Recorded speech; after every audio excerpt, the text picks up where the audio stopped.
Toda escritura é divinamente inspirada, é proveitosa para ensinar, para redarguir, para corrigir, para instruir em justiça, para que o homem de Deus seja perfeito e perfeitamente instruído para toda boa obra.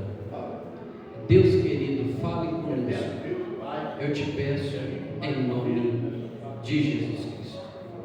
Pode assentar, louvando a Deus. Aleluia.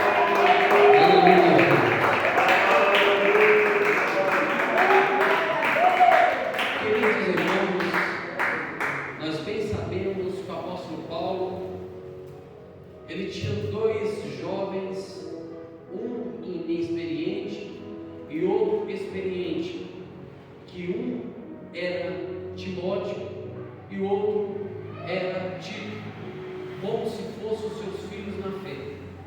O apóstolo Paulo, quando manda carta para Timóteo, ou então para Tito, você vai ver que ele tem um carinho enorme de expressar aquilo que ele estava sentindo no seu coração para os seus dois filhos na fé. Assim como o pai, ele está longe, ele está até em outros países, e ele vai escrever uma carta para o seu filho que ficou no Brasil. É a mesma coisa, ele vai escrever com carinho, falando: meu filho, eu estou mal, eu estou longe de você, mas eu sei que você está conforme eu deixei você instruído na palavra da justiça. Então, o apóstolo Paulo, ele com muito carinho, ele vai escrever a carta para o seu filho na fé, falando com ele sobre as 5 principais utilidades da Sagrada Escritura. Toda Escritura é divinamente inspirada por Deus.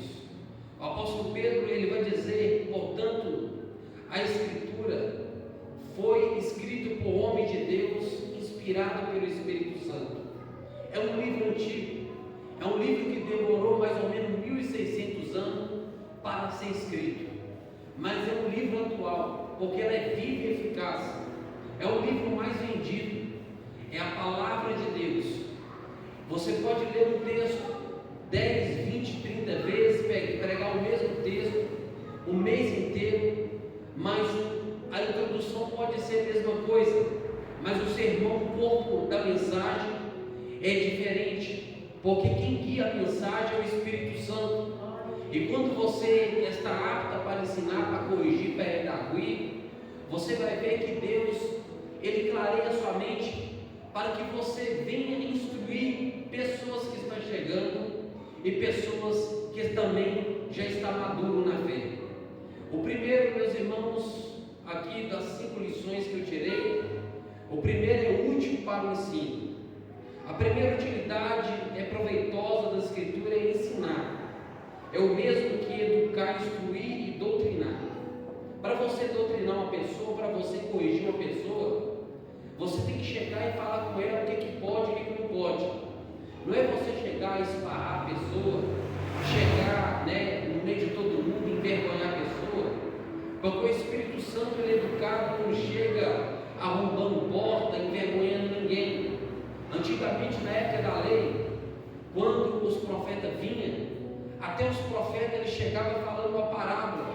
Você vai ver o profeta, quando chega para corrigir Davi, ele vem contando uma parábola de um viajante que veio, fiacou na casa do rico, e o rico foi lá e pegou a cordeirinha que estava na casa de uma pessoa pobre, e ele começou a ilustrar para Davi aquilo que ele estava querendo expressar para Davi. Então a gente já bem sabe que a Bíblia, ela tem a sua capacidade, de nos elevar a altos níveis, sem precisar de apontar defeito, porque na época da graça que nós estamos vivendo, a palavra não precisa de apontar erro de ninguém. A palavra, ela fala diretamente ao nosso coração. Por isso, meus irmãos, o apóstolo Paulo, ele vai dizer, que a primeira utilidade é ensinar, educar, instruir e doutrinar. A função básica é primordiar a Escritura Sagrada porque a Bíblia Sagrada é de Gênesis a Apocalipse. Quando o homem peca, a gente vai ver, meus irmãos, que ele é expulso do jardim do Éden. E nós, meus irmãos, estamos vivendo na sexta dispensação. Haja vista que a primeira dispensação é a dispensação da inocência. Adão e Eva inocentes no jardim do Éden. A segunda dispensação é a dispensação da consciência. Adão e Eva expulsos do jardim do Éden, consciência do seu pecado. A terceira dispensação, a dispensação do governo humano. A quarta dispensação, a dispensação patriarcal, Abraão, Isaac e Jacó. A quinta dispensação, a dispensação da lei. E a sexta dispensação que nós estamos vivendo, a dispensação da graça. A graça, meus irmãos, é um favor imerecido. Nós não merecemos, mas quando Deus olhou para a terra, Deus, meus irmãos, achou graça em mim e em você. Por isso que nós estamos aqui, por causa da palavra inspirada de Deus. Porque se fosse olhar os nossos méritos, por olhar a nossa justiça, nós estaríamos mortos em nosso delito. Porque a Bíblia vai dizer em Isaías que todos os atos de justiça do homem não passam de trapo de imundícia perante a Deus. Mas nós vai ser salvo, meus irmãos, não é por obras, é pela fé, é por bondade, é por dom de Deus. E isso não vem de vós, isso é dádiva do céu. Porque, meus irmãos, uma vez que o homem pecou, o homem estava fora do plano de Deus. Mas quando o homem voltou para o caminho, ele reconheceu, o seu Criador. A Bíblia vai dizer, que o apóstolo Paulo vai dizer: eu já não mais vivo, mas Cristo vive em mim. Porque eu viver em mim, era a obra da carne. Agora eu viver para Cristo é a obra das espirituais. É aquilo que eu não quero, ele vai dizer, eu faço. Mas o que eu não quero, eu faço, que um homem miserável eu sou. Você já percebeu? Às vezes você quer fazer algo, e você tenta ali manter 1 mês, 2 meses em jejum e oração, 2 horas de oração todo dia. Mas às vezes a carne fala mais alto, e às vezes você não consegue concluir aquele objetivo que você traçou. E às vezes o homem ele sai fora do caminho e começa a pegar atalho para chegar ao lugar onde ele quer chegar primeiro. E nós sabemos que para Deus não tem atalho, para Deus não tem volta, não tem caminho que corta para chegar lá rápido, para chegar primeiro, como Jacó quis fazer. O homem tem que seguir um caminho, e esse caminho, meus irmãos, que ele é apertado. Esse caminho às vezes nós passamos chorando, esse caminho às vezes nós passamos perseguições, às vezes dá vontade de parar, como Jeremias falou: Senhor, a tua palavra não passa de vergonha nos meus lábios, porque toda vez que eu vou pregar eles zombam de mim, eles me batem, eles me caçoam, mas toda vez que eu penso em parar, a tua palavra arde no meu coração e queima nos meus ossos. Não tem como parar, porque o caminho é para frente. E outra coisa que o apóstolo Paulo vai dizer para Timóteo, a segunda coisa é para a repreensão. A repreensão é um ato, efeito de repreender, admoestar, redarguir. Salomão vai dizer em Provérbios 3:11, a palavra de Deus afirma: filho meu, não rejeita a correção do Senhor, nem te enjoes da sua repreensão, porque o Senhor repreende aquele que ama, assim como o pai ao filho a quem quer bem. Por isso que ele vai dizer: filho meu, coloca os mandamentos no teu coração e de pintura no teu pescoço, para que quando você deitar, isso te guardará, para que quando você levantar, isso falará contigo, porque o caminho são lâmpadas, a instrução são luz, e o caminho da vida são correção. Se você guardar isso no seu coração, você vai viver dias prolongados sobre a face da terra. Então, a segunda coisa é repreensão. Quando a pessoa não aceita a repreensão, ela não quer seguir o caminho do Senhor. Haja vista, meus irmãos, que nós estamos vivendo numa sociedade, num país que, vamos assim dizer, liberal. Se você for falar alguma coisa com alguém, ou repreender alguém que está andando em caminhos tortuosos, a pessoa é perigosa até te processar. Hoje em dia, meus irmãos, macumbaria virou religião. Se você falar mal de um macumbeiro, é perigoso você ser processado. Os valores estão sendo invertidos. aquilo que era pecado, agora já não mais é pecado. Então a gente está andando, meus irmãos, no mundo do secularismo, aonde tudo está sendo liberal. E nós sabemos, meus irmãos, que a porta, ela continua a mesma. A porta ela não tem, aleluia, variação. A porta é estreita. E nessa porta você às vezes passa chorando, passa lamentando, passa perseguição, passa por calúnia. Às vezes você fala, eu não vou na igreja. E isso tudo, meus irmãos, é os dias trabalhosos que nós estamos vivendo. Porque se você for observar, você levanta 4, 5 horas da manhã, chega em casa 5, 6 horas da tarde. Às vezes a hora que você está para vir para a igreja, você encosta no sofá e começa a dormir. Porque o dia vai passando rápido e as lutas, meus irmãos, vão se dobrando, né? E isso, meus irmãos, não é fraqueza espiritual, é porque os dias estão correndo muito rápido. E a Bíblia vai dizer, meus irmãos, sobre a terceira coisa, a correção. Paulo fala para Timóteo, para corrigir os irmãos que estão na igreja de Éfeso. Haja vista que o apóstolo, Paulo, ele colocou o jovem Timóteo para ser o pastor da igreja de Éfeso, e colocou também Tito para ser o pastor da igreja de Creta, para levantar diácono, para levantar presbítero, homem segundo o coração de Deus, homem apto para corrigir, homem que está ali para admoestar, para falar palavra de ânimo, não para falar palavra de derrota. Porque hoje nós vemos, meus irmãos, muitas pessoas só pregando, aleluia, cajadada. Nós sabemos que nós temos que falar mesmo, mas, meus irmãos, a palavra é bálsamo. Quando ela invade o coração da pessoa, quando a palavra chega no ser, no coração, a pessoa sente, meus irmãos, o Espírito Santo invadir, o coração dela começa a compungir, como nos dias das igrejas que estava sendo inaugurada, a igreja ali em Jerusalém, quando estava ali os 10, os 120 discípulos, os 11 apóstolos. A Bíblia vai dizer que Pedro, ele pregando uma mensagem simples de repreensão e correção, ensinando, falando da genealogia de Jesus, de Abraão até os dias de Jesus. A Bíblia vai dizer que a mensagem foi tão simples, mas foi tão impactante que o coração dele se compungiu e quase 3.000 almas se agregaram à fé cristã. Ele não pregou batendo, ele pregou ensinando, ele pregou repreendendo. O que vocês estão vendo aqui não é ninguém embriagado, não. É a promessa do Espírito Santo, profetizado por intermédio do profeta Joel, que nos últimos dias o Senhor derramaria sobre toda a carne o Espírito Santo.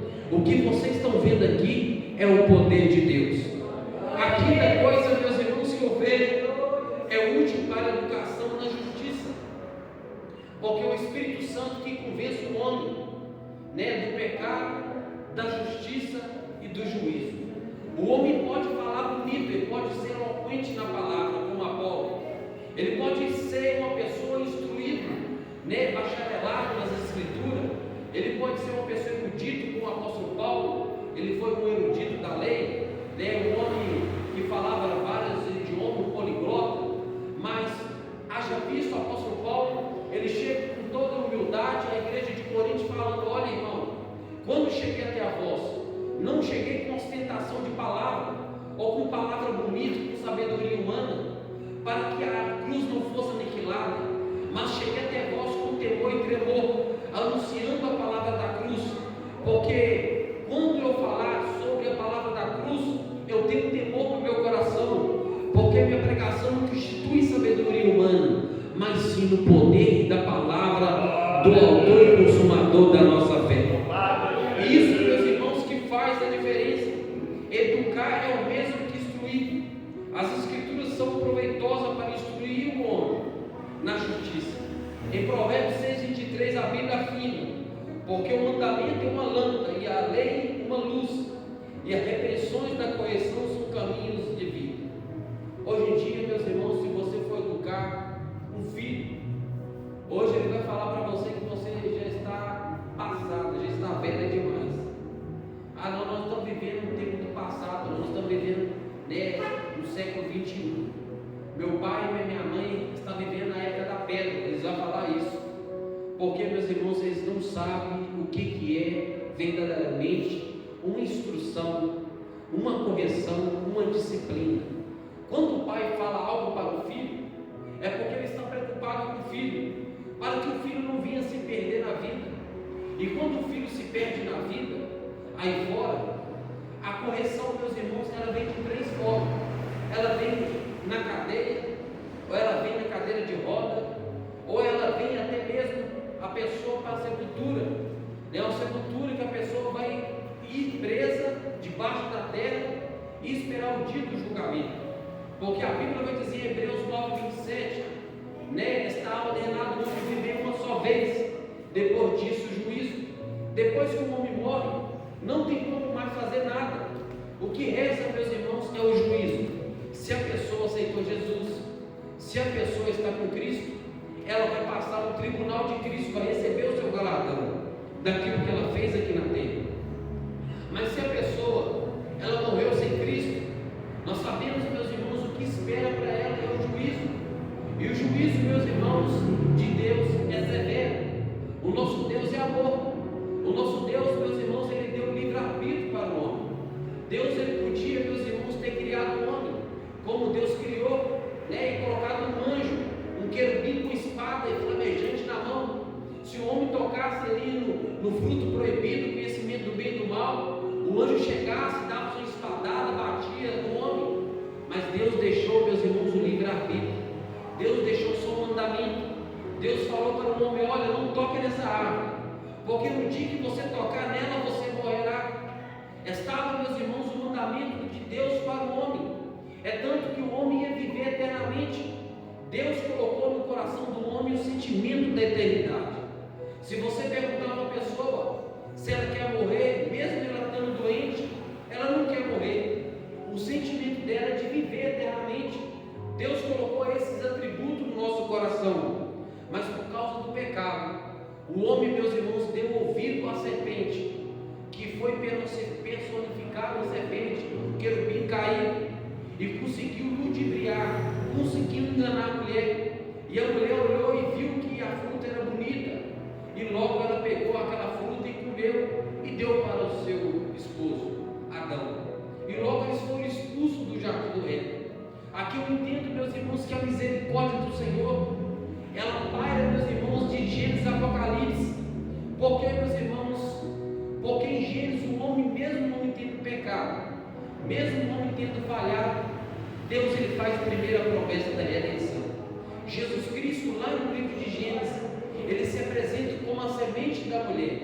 No livro de Êxodo, ele é o sacrifício expiatório, é uma vítima que foi sacrificada ali no lugar do culpado. Aleluia. No livro de Levítico, ele é, meus irmãos, o cordeiro pascual. No livro de Números, ele é a rocha ferida, aonde o povo estava com sede no deserto.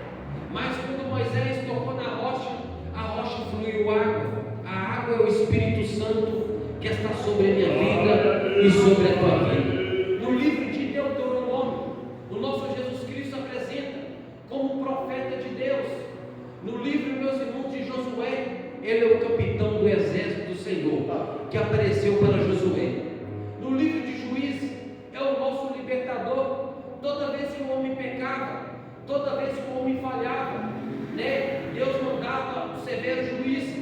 Mas quando o homem se arrependia, Deus levantava juízes para subjugar os inimigos e para defender o povo dele.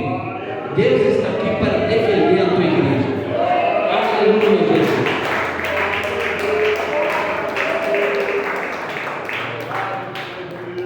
No livro de Ruth, a gente vai ver uma história bonita. Jesus se apresenta como um parente divino. Você vê Noemi, mas o seu esposo sai da terra do pão, sai de Belém, Belém a terra do pão, e vai para outras terras. Mesmo meus irmãos passando por luta lá, por dificuldade, eles não podiam ter saído da terra do pão. Depois eles voltam novamente. E a Bíblia vai dizer uma história ilustrada sobre Ruth, que foi ali o parente, ilustrando Jesus Cristo, o parente divino.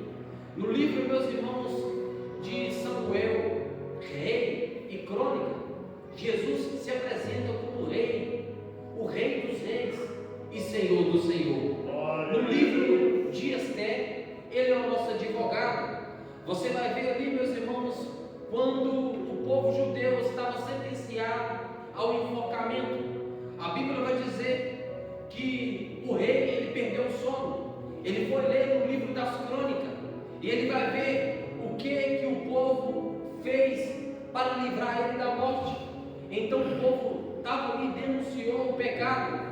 Então, meus irmãos, Jesus, esse ilustra ali como advogado fiel. No livro de Jó, você vai ver que Jesus Cristo é o nosso Redentor. O povo estava acusando Jó, ele faz Bildade, Zofar, estava falando que Jó estava em pecado, um pecado oculto. Mas Jó, ele sempre estava defendendo as flechadas, as pedradas. Ele falou: eu sei que o meu Redentor vive e por fim se levantará ao meu favor. Ele já estava clamando sobre a misericórdia de Jesus Cristo. No livro de Salmos você vai ver que Jesus se apresenta como um bom pastor.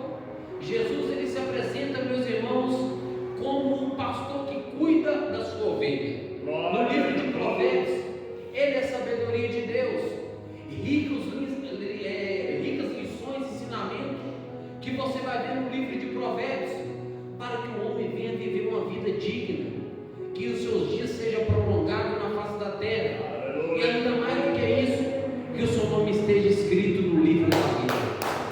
Exaltado seja o nome de Deus.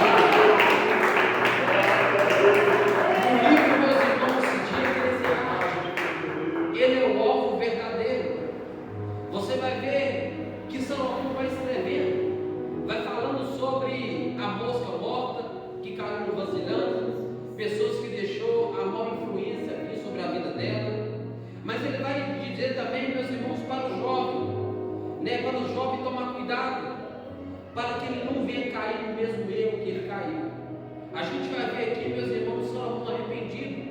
Ele já estava velho, farto de dias, escrevendo, para os jovens, para as pessoas idosas, para as crianças, para a pessoa de toda essa idade, para não cair no mesmo erro que ele caiu. No livro de Cantares, você vai ver que ilustra, o amor do noivo para com a noiva, o amor do noivo que é Jesus para com Israel, para com a igreja que está aqui, a igreja do arrebatamento. Então a gente vai ver que nos profetas maiores e menores, Jesus Cristo se apresenta, meus irmãos, como aquele que defende, aquele que liberta, aquele que dá oportunidade, porque Deus jamais, meus irmãos, ele vai deixar de dar oportunidade para alguém. O homem sempre ele peca, sempre ele erra, e Deus vai deixando dando corda, mas tem uma hora que a corda vai acabar e a pessoa ela vai cair, e se ela cair, e se ela não arrepender, ela vai chegar até o precipício, e quando for tarde demais, às vezes nem dá tempo. Por isso que nós temos, meus irmãos, que aprender sobre essas 5 lições que Paulo estava dizendo para o seu filho, para instruir a igreja de Éfeso, para ensinar a igreja de Éfeso. E para você ver, o 5º mandamento é útil para aperfeiçoar e habilitar o homem de Deus. As escrituras sagradas são úteis e proveitosas para aperfeiçoar, habitar o homem de Deus para toda boa obra. No Salmo 119, versículo 96, o salmista escreve dizendo: a toda perfeição viu limite, mas o teu mandamento é amplíssimo. Em Éfeso, apóstolo Paulo vai escrever: até que todas cheguemos à unidade da fé e ao conhecimento do Filho de Deus, a varão perfeito, a medida da estatura completa de Cristo. O homem vai ser 100% perfeito é só na 7ª dispensação. A dispensação, meus irmãos, do reino milenar de Cristo aqui na terra. Quando a igreja subir, o corpo ser glorificado, pessoas que morreram ressuscitar, e depois de 7 anos da grande tribulação, a igreja vai descer. A igreja vai descer, como está escrito no livro de Zacarias: Jesus ele vai vir montado no cavalo branco, com as suas roupas salpicadas de sangue, nossa coxa escrito Rei dos Reis e Senhor do Senhor. Ele vai colocar os dois pés no monte da oliveira, vai abrir uma fenda para a esquerda e para a direita, e vai descer um rio cristalino, para concretizar no livro de Ezequiel, capítulo 47, falando sobre as águas purificadoras. Você vai entender que no mar morto, lá em Israel, a pessoa consegue andar em cima dela, tanto de sal que tem, mas esse mar morto, ele vai vir a vida novamente, ele vai começar a dar peixe, como está falando aí, que já está tendo peixe no mar morto. É a restauração do Espírito Santo sobre a vida daqueles que esperam a sua promessa. Para concluir, a promessa do Senhor, através do Espírito Santo, através do ensino, da repreensão, da correção, da justiça, e para habilitar o homem, para aperfeiçoar o homem 100%, o homem tem que ter o ouvido audível para ouvir a voz do Criador. Porque às vezes nós oramos e não paramos para ouvir Deus falar. Deus ele fala, meus irmãos, através das crianças, Deus fala através da natureza, Deus fala o tempo todo, fala através dos louvores, fala através da sua santa, inerrante e infalível palavra. É preciso nós ter o ouvido audível, o ouvido sensível, para ouvir a voz de Deus. O profeta Samuel, ainda muito novo, ele estava mais ou menos com 12, 13 anos de idade. Ainda ele não tinha ouvido audível, sensível, para saber se era Deus que estava falando com ele. Deus chama ele pela primeira vez. Ele chega perto de Eli e fala: o Senhor me chamou? Ele falou: vai deitar, eu não te chamei. Chamou a segunda vez. Ele falou: o Senhor me chamou? Ele falou: eu não te chamei, vai deitar. Na terceira vez, o sacerdote Eli, ele estava entendendo que era Deus querendo em particular com o profeta Samuel. Samuel muito novo, ali ele declarou, ele falou sobre o pecado dos filhos de Eli. Os filhos de Eli não quis ouvir. Eli, meus irmãos, não quis punir os seus filhos, corrigir os seus filhos, preferiu dar boa vida aos seus filhos. E às vezes isso nós temos falhado na nossa vida. Às vezes nós abrimos mão de uma coisa, esquecemos de segurar a outra, e isso às vezes, meus irmãos, tem prejudicado até a nossa vida espiritual. Mas deixe essa lição, como o apóstolo Paulo deixou para o seu filho na fé, que a palavra do Senhor seja a sua bússola e seja o seu escudo da verdade, não só hoje, mas para toda a vida. Meu Deus, venha abençoar a todos em nome de Jesus. Eu convido a igreja que fica sobre os nossos pés para fazer um instante de oração. Glória a Deus, aleluias. Começa a dar glória, glória, glória a Deus. Maravilhoso Deus, eterno e soberano Pai. Pai de nosso Senhor e Salvador Jesus Cristo. Eu te